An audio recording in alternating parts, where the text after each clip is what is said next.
Okay, we're going to go ahead and get started. Once again, thank you all for joining me this afternoon and joining the Jack Kent Cooke Foundation. My name is Alan Royal, and I am the program manager for outreach and partnerships at the Jack Kent Cooke Foundation. And I'm very excited today to speak with you all regarding our undergraduate transfer scholarship. As many of you probably are aware, the scholarship is currently open until November 20th. And I'm going to spend a little bit of time today discussing the program in general, the Cooke College Scholarship Program, as well as some details about the application for the transfer scholarship. And for those of you who may be unfamiliar with Jack Kent Cooke Foundation, just to give a quick synopsis, we are a scholarships and grants provider based in Northern Virginia, and we support high achieving students who demonstrate financial need. And we do that primarily through our scholarships programs. We have 3 different scholarship programs that we facilitate. And then we also have some grant making that occurs. We have a research team that does research on high achieving lower income students. And so the mission is really dedicated to advancing the education of promising students that have financial need.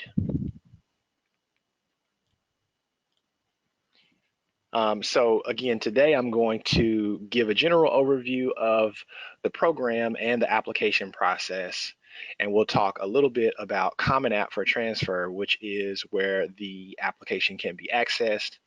We'll talk a little bit about the writing and some of the other questions that are required in the application, and talk about some of the more frequently asked questions in general.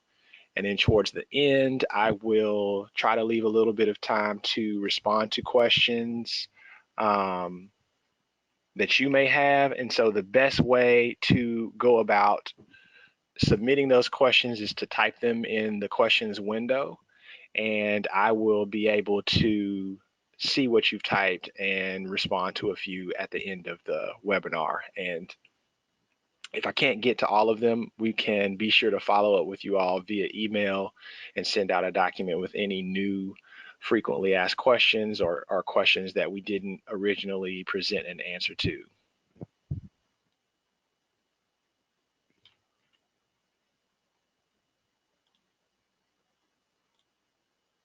Okay, to get us started, I'd like to share a little bit of information about the Cooke Scholars themselves, the transfer scholars in particular. Um, we're fortunate to be able to award a lot of scholarship money to these students, and a part of what we seek to impart is this understanding of the value of potentially considering selective colleges and universities during their college process. And so about 69% of students who become Cooke transfer scholars end up transferring to a highly competitive college or university. That is certainly not a requirement for any student who receives the application or who receives the scholarship. But we do make a concerted effort to expose them to selective options, and particularly if they're already considering that, help illuminate how good of a fit that school might be. But again, it's not a requirement. Students can attend any college, any accredited college or university that they gain acceptance to and still receive the scholarship. And obviously, they're doing well in school. They're very committed to their education and dedicated to the fields of interest and the academic subject areas that they're passionate about. So they come into the program with about a 3.84 average GPA during their time in community college. The minimum GPA requirement is a 3.5, and so that 3.84 reflects an average of the recipients who received the scholarship over the course of time. And then thirdly, the scholarship program is much more than students who are simply focused on academic excellence. These are also people who are very committed to serving others and giving back to their community. And that's demonstrated in their application. They have the opportunity to speak about that in their writing. And so about 93% of them have demonstrated that they are committed to civic or community service during their time in community college. So this just sort of gives you a general understanding of the overarching profile of a student who might be a good fit to apply for the undergraduate transfer scholarship.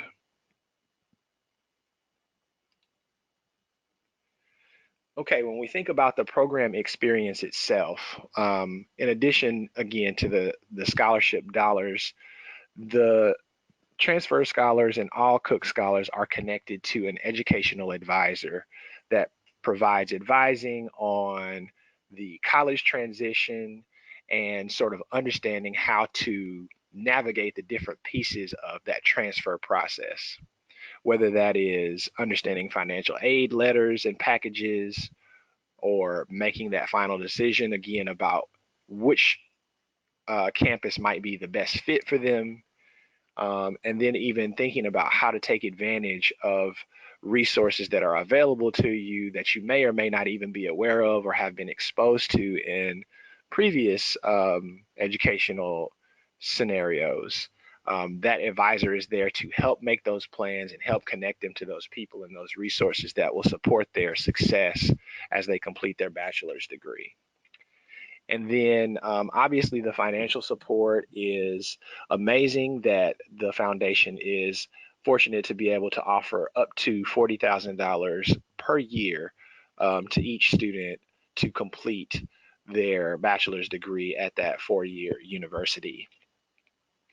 And then the scholar community, which is another very critical piece of what makes a Cooke Scholar and what they find value in during their time and their experience in the program to complete their college, connecting with other Cooke Scholars. So we met primarily through connecting from a distance. We select scholars from all over the nation. And so they do hangouts, online hangouts. Our advisors host webinars on specific topics related to, again, their college process and their transition process. And so they have the opportunity to take advantage of building those relationships, those peer-to-peer networks, as well as gaining mentors, etc. And then we also host events, Cooke Scholar specific events, where we invite them to learn more about each other, to participate in workshops and other informational sessions. In particular, Scholars Weekend is our largest event, and that happens in August each year. Once we've selected the new Cooke Scholars, we invite them all, out to the Washington, D.C. area to participate in Scholars Weekend. And that is an expenses paid trip. And so they're not responsible for covering the cost of travel, lodging, food, etc. And then we're also actively working to continuously engage our alumni group.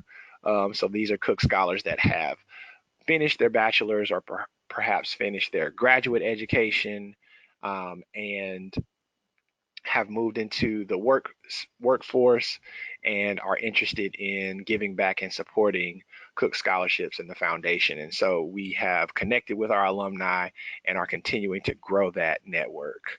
And then finally, I would say, well, prior to becoming an alumni, scholars have the option to receive a graduate scholarship for their graduate education as well.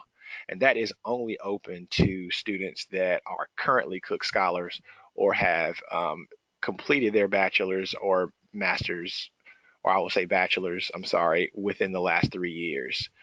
So they can apply immediately following graduation or within that 3-year mark from graduation to receive the graduate scholarship funding. But again, that is designated specifically for students that are already Cooke Scholars.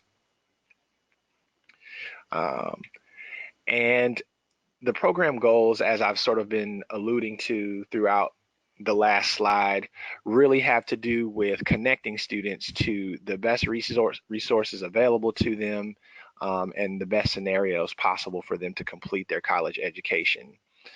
So we want them to attend the best colleges and universities that they have access to. We want them to connect with each other as well as take advantage of advising and mentoring to gain those skills and networks and knowledge and confidence to excel in college.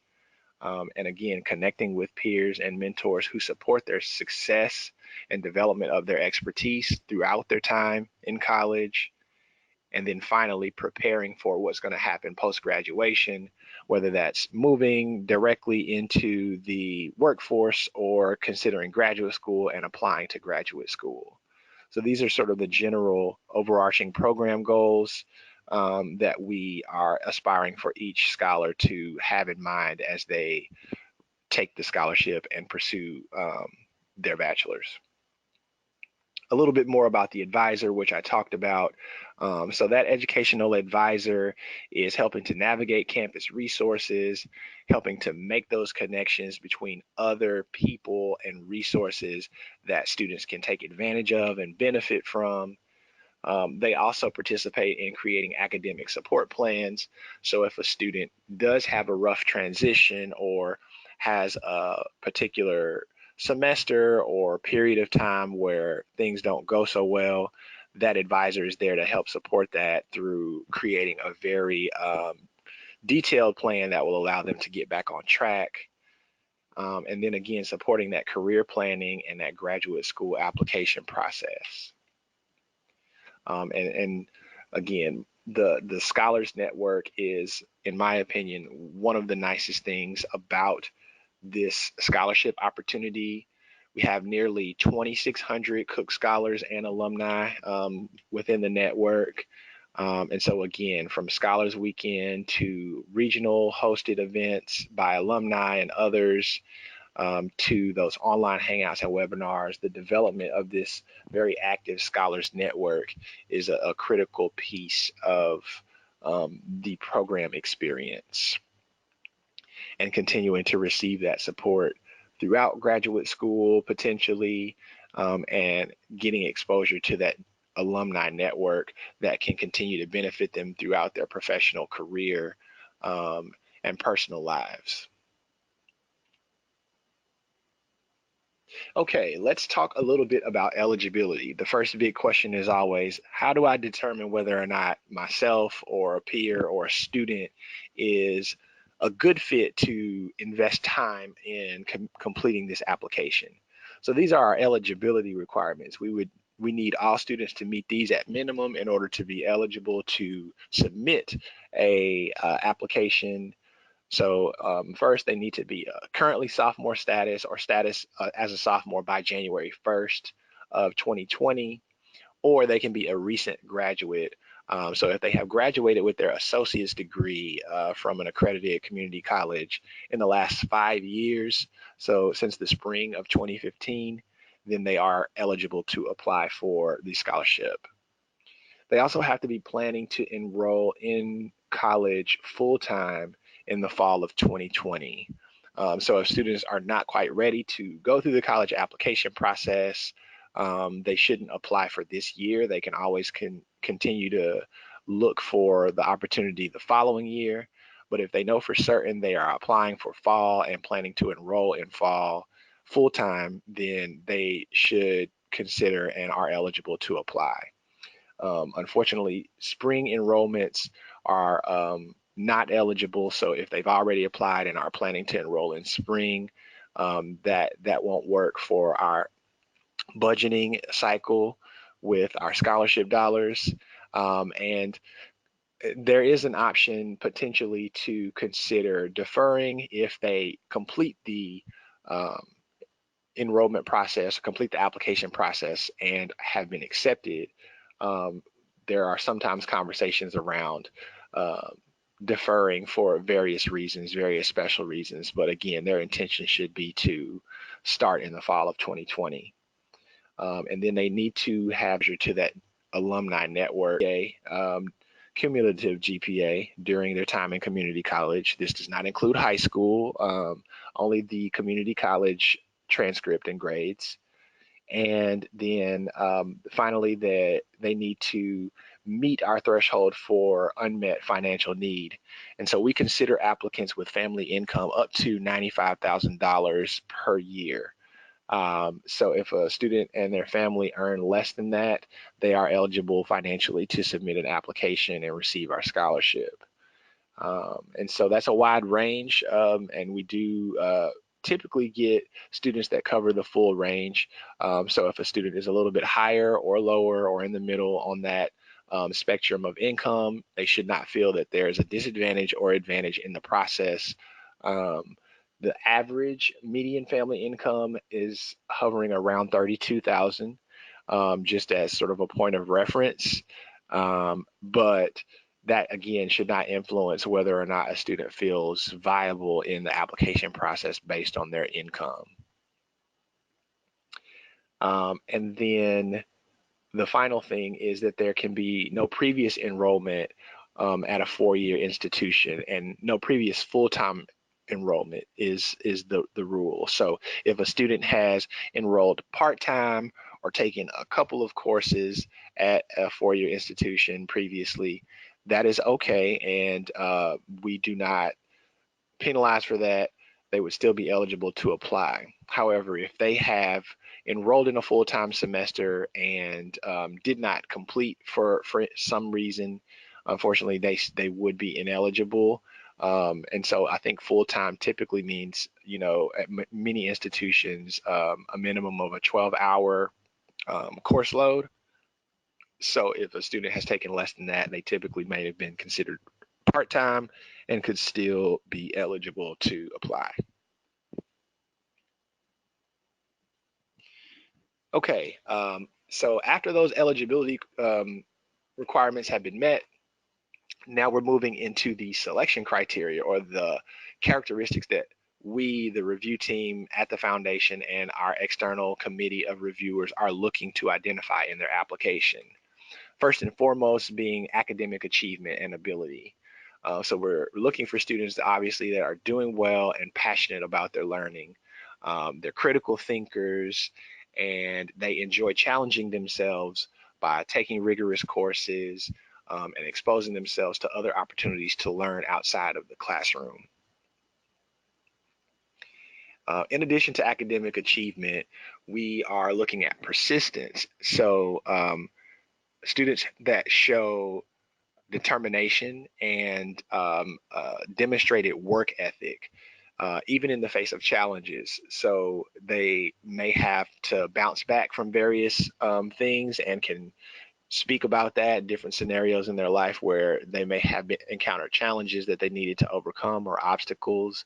And that could be inside the classroom, that could be in personal life, but we are going to be looking to see how persistent will they be towards completing their education um, and accomplishing their academic goals. We're also looking for leadership. Um, Leadership, by definition, for us is positively influencing others, and taking that initiative in the midst of other people, in group dynamics. And that again can be demonstrated in a variety of ways and in a variety of different spaces. It may be in the classroom, it might be in um, organizations, on campus organizations, volunteerism, um, church, even at home. There are ways that students can demonstrate that they have taken leadership and that is a value that they embody. And then finally, service to others. And I talked previously about scholars giving to one another through peer-to-peer mentoring and supporting each other within the Cooke Scholar Network. And so I think students that really demonstrate compassion and are committed to contributing over a sustained period of time to their community or a particular community that they feel passionately about supporting. We love to see that. We're looking for that. And many Cooke Scholars naturally fit that mold. So these are the four criteria, with academic achievement being the most paramount, and then persistence, leadership, and service to others also being critical aspects of the things that we are looking to find in their applications.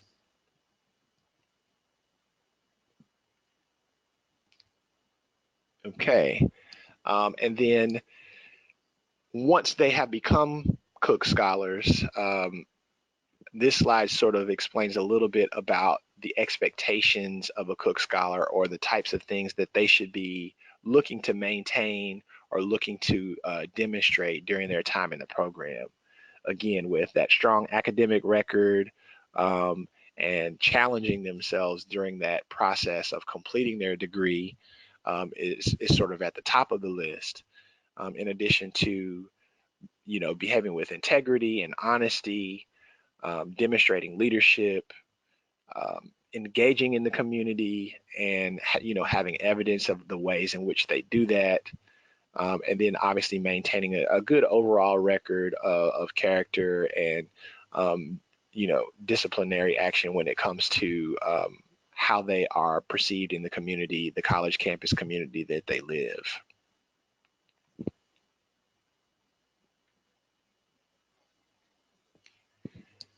So if you have students, or you are a student currently working on an application, you're most likely aware that it is available in Common App for transfer. Jack Kent Cooke Foundation is a Common App member. We became a member last year and hosted our college scholarship and undergraduate transfer scholarship applications with Common App, and we continue that this year. And we're excited to continue that partnership, as we know that Common App for transfer and Common App definitely reduces barriers for access to our application. And we make ourselves available to answer questions as much as possible as it relates to that, along with Common App. So definitely look for the application within Common App for transfer. So to apply in general, 3 basic steps. You're going to sign into your Common App for transfer account. So many students that are planning to transfer may already have a Common App for transfer account. Many may not have that, and so it's important to note that you can create an account only for the purpose of applying to Jack Kent Cooke undergraduate transfer scholarship if you need to. If you don't happen to be applying to other schools that use the Common App, you can open an account specifically for the scholarship. But if you have already begun working in other applications, you simply need to search Jack Kent Cooke, add the program Jack Kent Cooke Foundation, and by clicking that tab once you've logged into your Common App for transfer account, and you can see our application there. And then finally, once you've done that, you'll complete all of the supplemental questions, just like any other colleges that may have additional requirements, in addition to the Common App main portion. So you will very clearly be able to see those once you click on the program Jack Kent Cooke Foundation.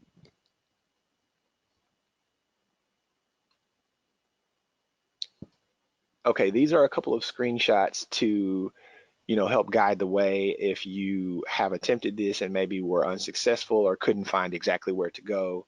The homepage for the sign in to Common App looks like that photo on the left side of the screen, and you'll see, if you look closely, there is a section for first year students to sign in and a section for transfer students to sign in.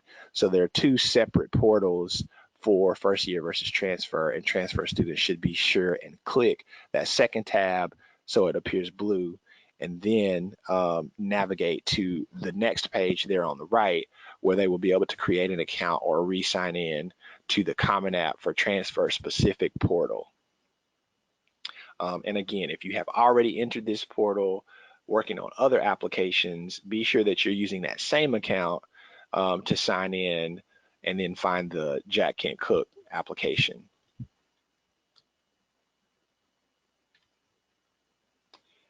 And then finally, when you are within the application, you can search Jack Kent Cooke, and you can see it under your ad program.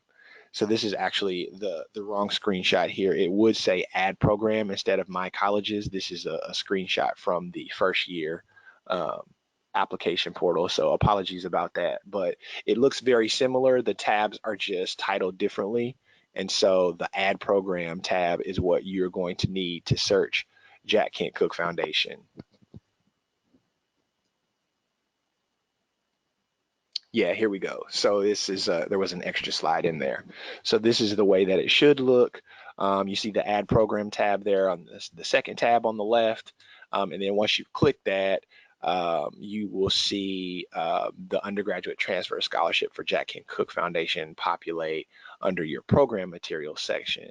So that's the bottom quadrant there on the left, the program materials. You'll see all of your applications to colleges, including Jack Kent Cooke, listed there.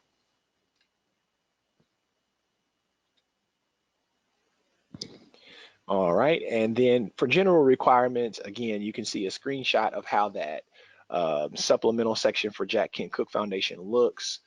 There's four tabs, four section headers: home, which contains the eligibility requirements; the document section, which contains the documents that you will upload. And so I'll talk about that briefly. There are two required uploads within the Common App for Transfer portal, and that is going to be your CV or resume, curriculum vitae or resume, and an unofficial copy of your transcript. So when you're uploading your transcript, you actually cannot upload an official copy because the official copy has the seal, but you can download a copy or photocopy and upload that file to serve as your official transcript or your official record of your transcript. But those are the only two uploads that are required within Common App. Everything else is done differently and not directly uploaded, and I'll talk a little bit more about that as I move through the rest of these slides.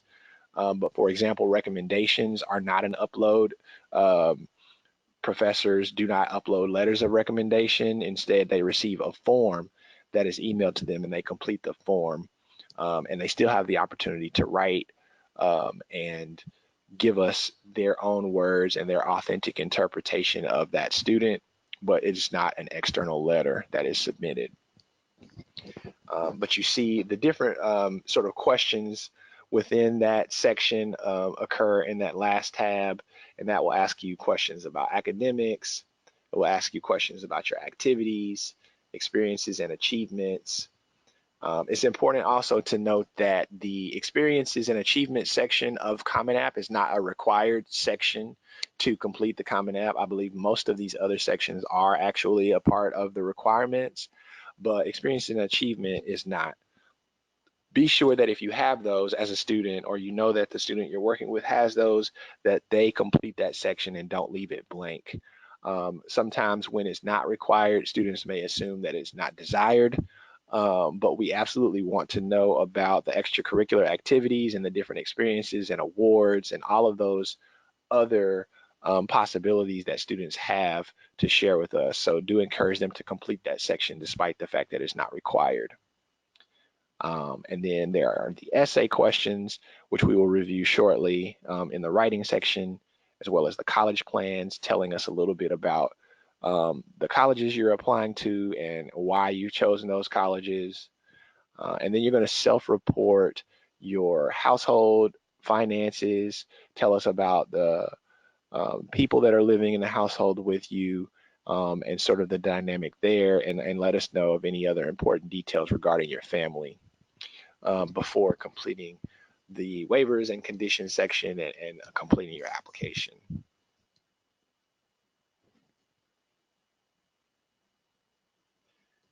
I've listed here the writing requirements that we ask all of our applicants to complete. So on the left, the longer essay, the maximum character limit is 3,000 characters. So not 3,000 words, but 3,000 characters. And the narrative autobiography is really an opportunity for an applicant to discuss aspects of their academic and life experience that may not have come out in other sections of the application. So you kind of get the opportunity to tell us more about your story, provide that additional context to who you are, additional context to particular periods during your academic career, so we can get a full understanding of what you've accomplished. And then on the right side, you see 3 questions that are sort of the main essay questions. They're shorter in terms of the response limit, about 600 characters. But these are the questions that will help us tease out the criteria that I covered earlier: academic ability, persistence, leadership, and service to others. So students need to answer these thoughtfully. I definitely encourage them to, proofread these, maybe ask a peer or a professor to give some feedback on their responses, because these will be the main places outside of the transcript and the recommendations that we are looking for evidence of their accomplishments and understanding of who they are as a student.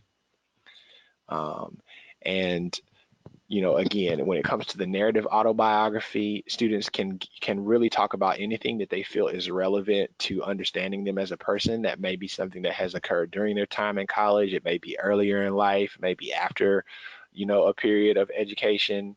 But they should really see that as an opportunity to sort of fill in the gaps that maybe these other questions do not give them the space to discuss. And then additionally, the resume will have a section that allows them to give us some information about special circumstances. So they might want to explain, why there might be a gap in the resume at some point if they, moved to do something different that isn't reflected on the resume. And then again, they're telling us about the 4-year colleges and universities that they plan to apply to, and a little bit about why. They only have to give us 3 schools that they intend to apply to, and then a little bit about why. It could be, the academic program, it could be, the campus community, the culture, it could be, the reputation and sort of understanding that this would be a good place to go for whatever area of study they're interested in pursuing. So, being thoughtful about what they share there is a great idea, as well as talking about their anticipated major or minor. And if they haven't made, concrete decisions about this just yet, that's okay. They can tell us what they aspire to do or what their current plan is. It's not a contract that they are saying, I'm going to do this contingent upon you accepting me. That's not the case. They can change completely if that's the case for them personally, but we do want to understand where they are currently. And that includes career plans as well, and talking about, where do you see yourself 5, 10 years from now in terms of your career, and tell us why you're passionate about that and want to explore that.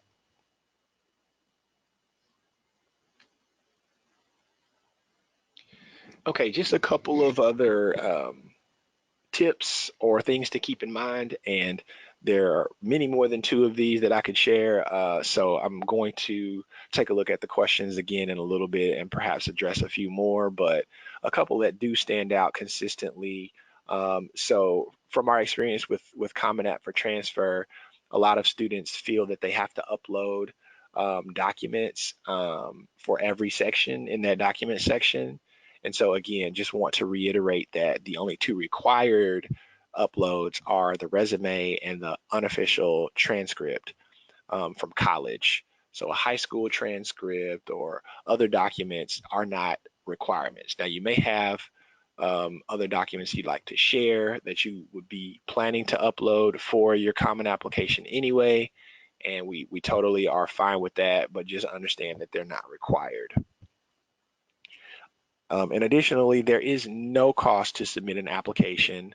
Obviously, working on college applications, there is a cost associated with that.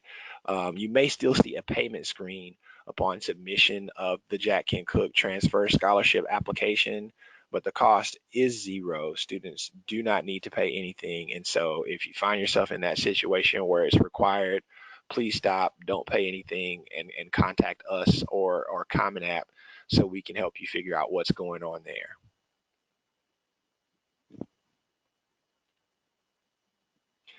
All right, so we're nearing the close here, but a few more, pieces of information I want to be sure and provide to you.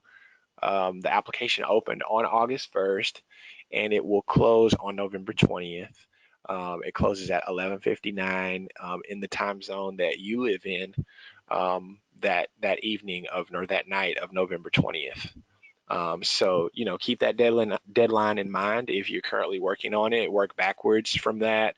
In particular, if you're thinking about submitting recommendation requests to professors, um, I don't think I mentioned previously when mentioning the recommendations that there are two required recommendations that need to come from professors that you worked with or that taught you during your time in community college. So be sure and get those in, a few weeks out minimum from the deadline so they have time to work on them and complete them. But all other sections of the application have to be complete and submitted by 11:59 on November 20th.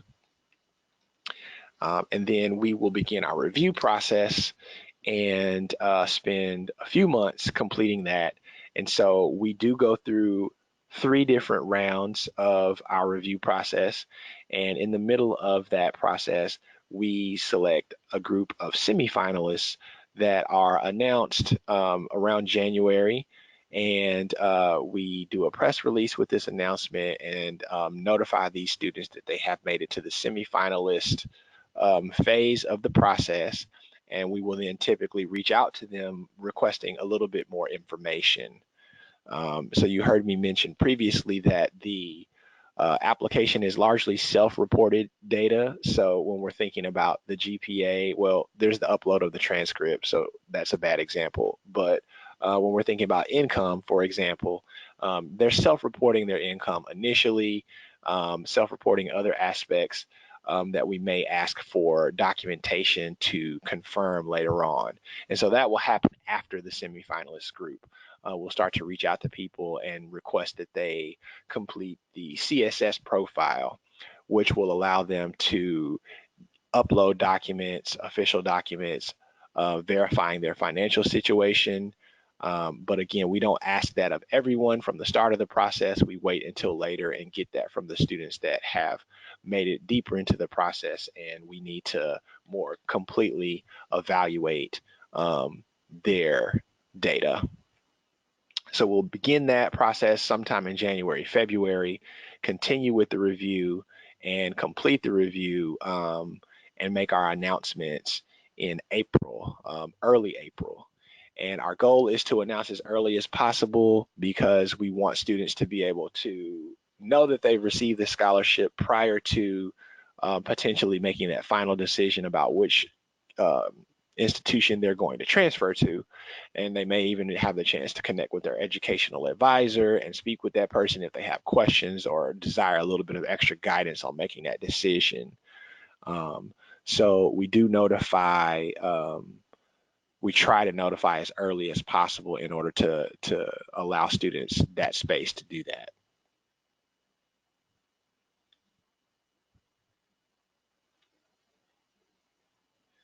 Okay, and finally, if you do have further questions, um, questions specific to navigating Common App for transfer, or if you're having technical issues, please contact the Common App Help Center.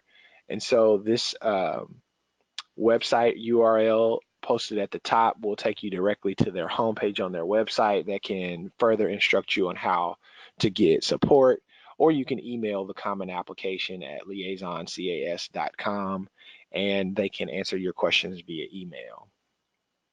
If you have a question about the program, the undergraduate transfer scholarship, the program itself, eligibility, or anything related to this selection process, you can contact the foundation directly.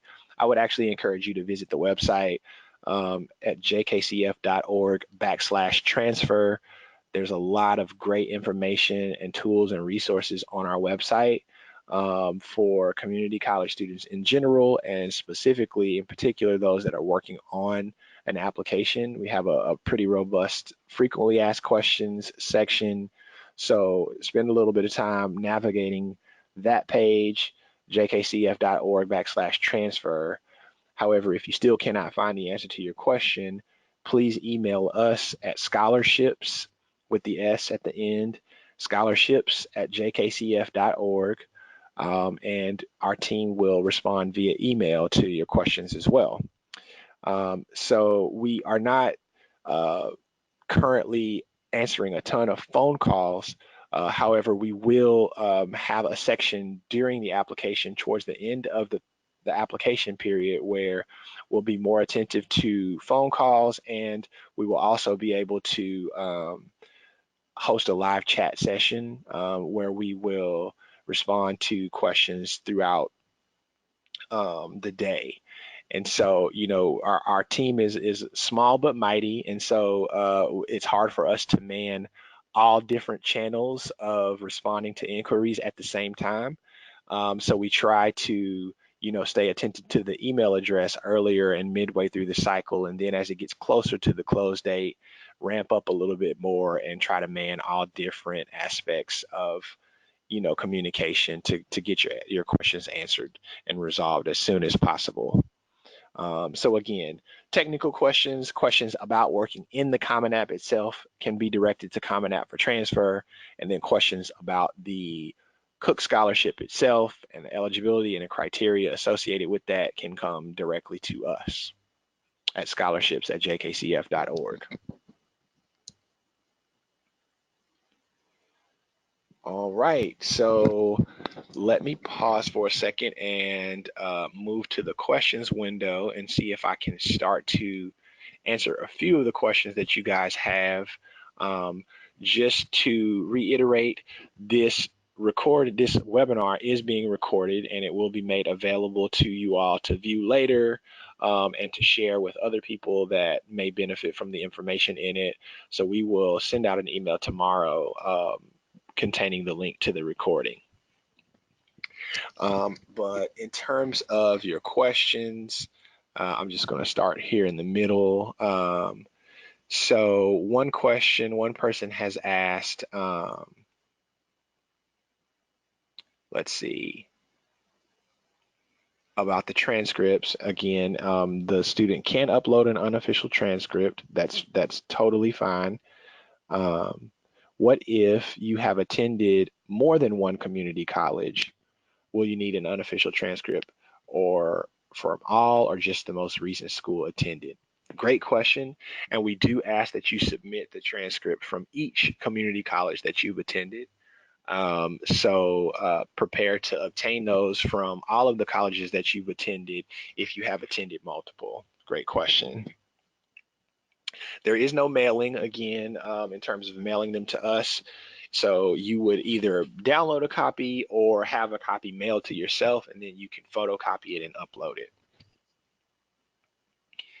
Okay.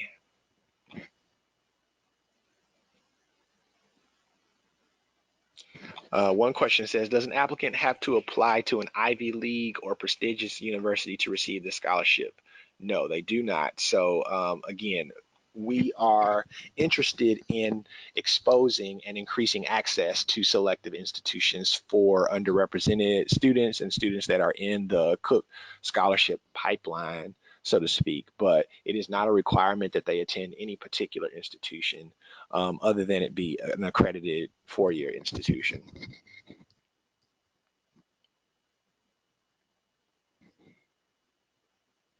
And then again, to clarify with the recommendations, they should be current professors at the community college a student is attending. Actually, it can be, if you've attended multiple, it could be a professor from a different community college. It just needs to be a professor or teacher during your time in community college.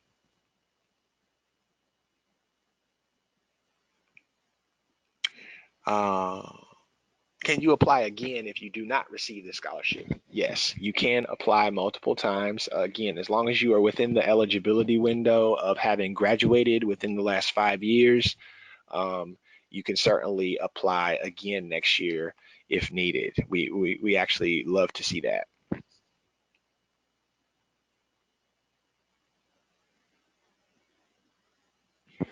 Okay, do international students need to submit extra information? No, they do not. So international students The couple of points that they should be aware of is number one, we are not interested in citizenship status. So if a student is not a U.S. citizen or is a DACA status student, they are completely eligible to apply and again will not receive any penalty in the process for that. Um, and then two, international students do again need to be attending a community college in the United States and residing in the United States to be eligible to apply. But being an international student um, does not disqualify you in any fashion.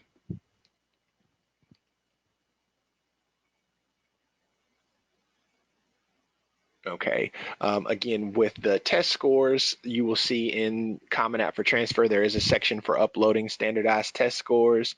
If you have test scores that you would like for us to see, it's perfectly fine for you to upload those. There are no test score requirements for the undergraduate transfer scholarship. So you don't have to track down old scores or take any new tests. However, if you do have a recent standardized test that you would like for us to see scores for, you can certainly upload those. It's just not required.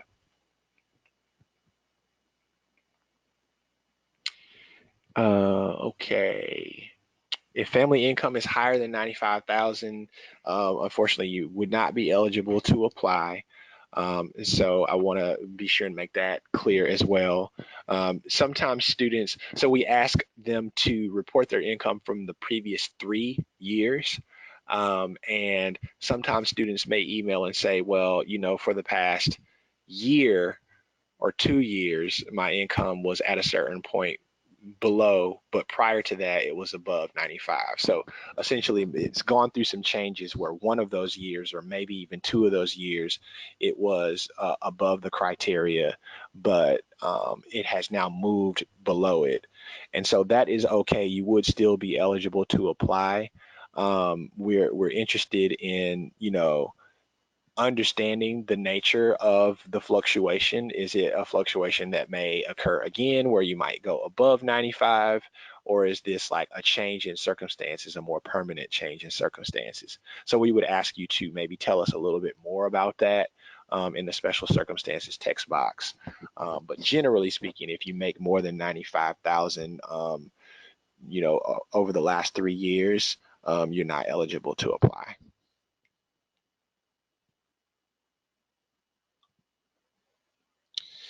Great question about interviewing, and I apologize I neglected to mention that before. So we do have an interview process at the very end of the review period. So typically in February, March, we will have narrowed down to our top 100 or so students that we are very interested in learning more about, and we will then potentially reach out to schedule and conduct an interview. It does not happen for every student, but it will happen for every student that is selected ultimately. And so it's sort of that last phase of the process after we've gotten all financials verified, have determined that the student is a great fit academically, and now we're sort of interested in some other aspects like how well will they respond to advising and what will their program fit dynamic be like. And so that's why we interview at the very end. So there will be an expectation for that for those students that are in the top 100 or so. The scholarship is definitely available to current community college students, not available again to students that are in a 4 year seeking to transfer to another 4 year.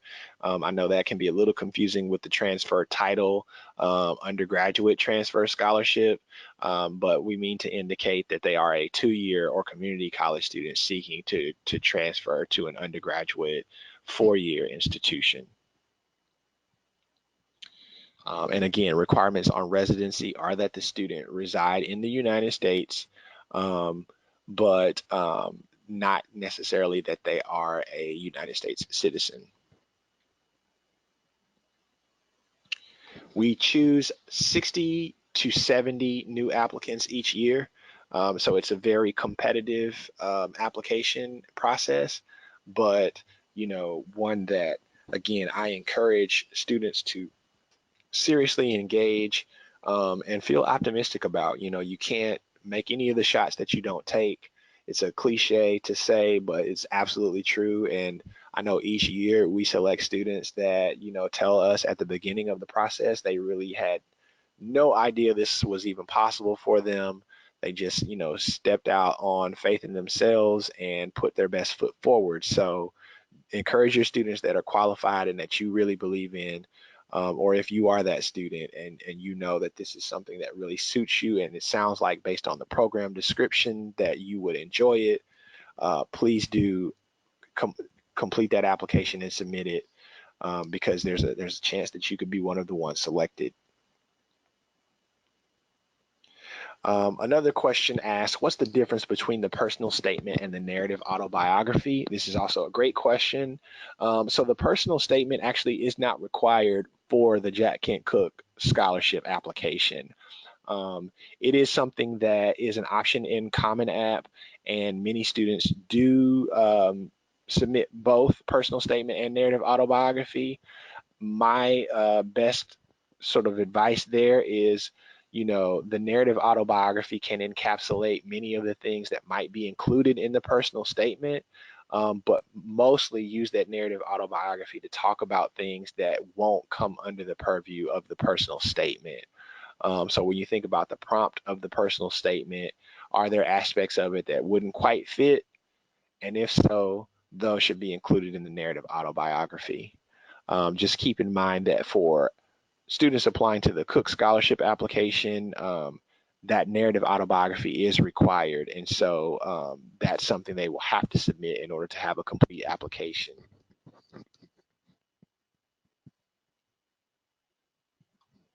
Having a CV is not a must. A CV or a resume is expected. So you may have more of a resume style versus a CV style document that you upload. So we would expect one or the other, but not both, and no preference given to either document. It should be, according to what your academic and work history indicates you should be submitting. Typically, we receive about 2,000 to 2,500 applications per year. And so that's the general range. It fluctuates a little, but I would say hovering around 2,000 applications each year is how many we receive. Okay. Again, just to reiterate about letters of recommendation, we do need them to be academic letters that are coming from professors. They will be asked questions about you as a person, and so I think it is best to ask um, professors or teachers that you have built a relationship with, maybe a little bit outside of class. Maybe you visited them during office hours or had to interact with them on a project that was sort of adjacent to class, but not only in class. Because you do want them to have a sense of you as a person, but definitely be able to speak to your academic ability, what you've been able to accomplish in the classroom and in their class potentially. So it does have to come from a professor. And they will be expected to talk about you holistically, so to speak.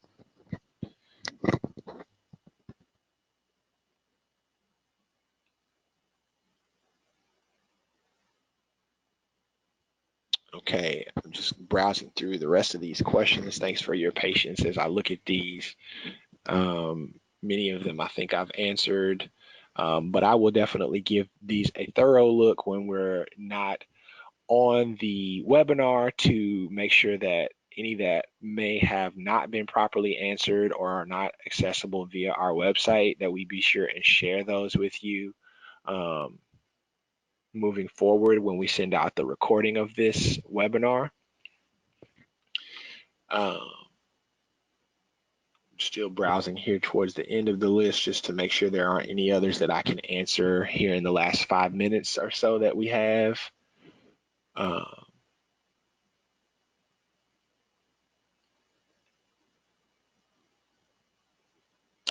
So one question asks if we have a publication, and that is uploadable in the documents section.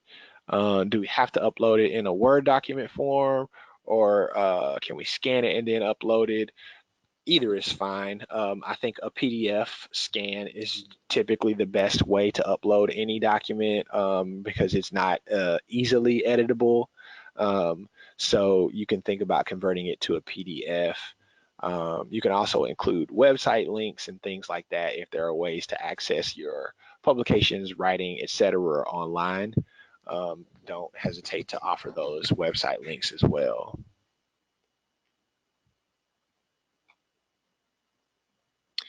Oh, another great question that I forgot to mention. So for older applicants, and obtaining parental financial information, if an applicant is 24 or younger, we require that they submit parental financial information. Um, if for some reason they are independent or out of touch with, though their parents, they can explain to us, I don't receive support from them, I'm not in contact with them, etc. And we can consider that. However, our preference is that if you have the ability to retrieve financial information from your parents, or guardians, and you are 24 or younger, we ask that you do that. If you're older than 24, we do not require that unless you happen to be a dependent, and then we would still require it. But if you're older than 24 and independent, we don't require the parental financial information.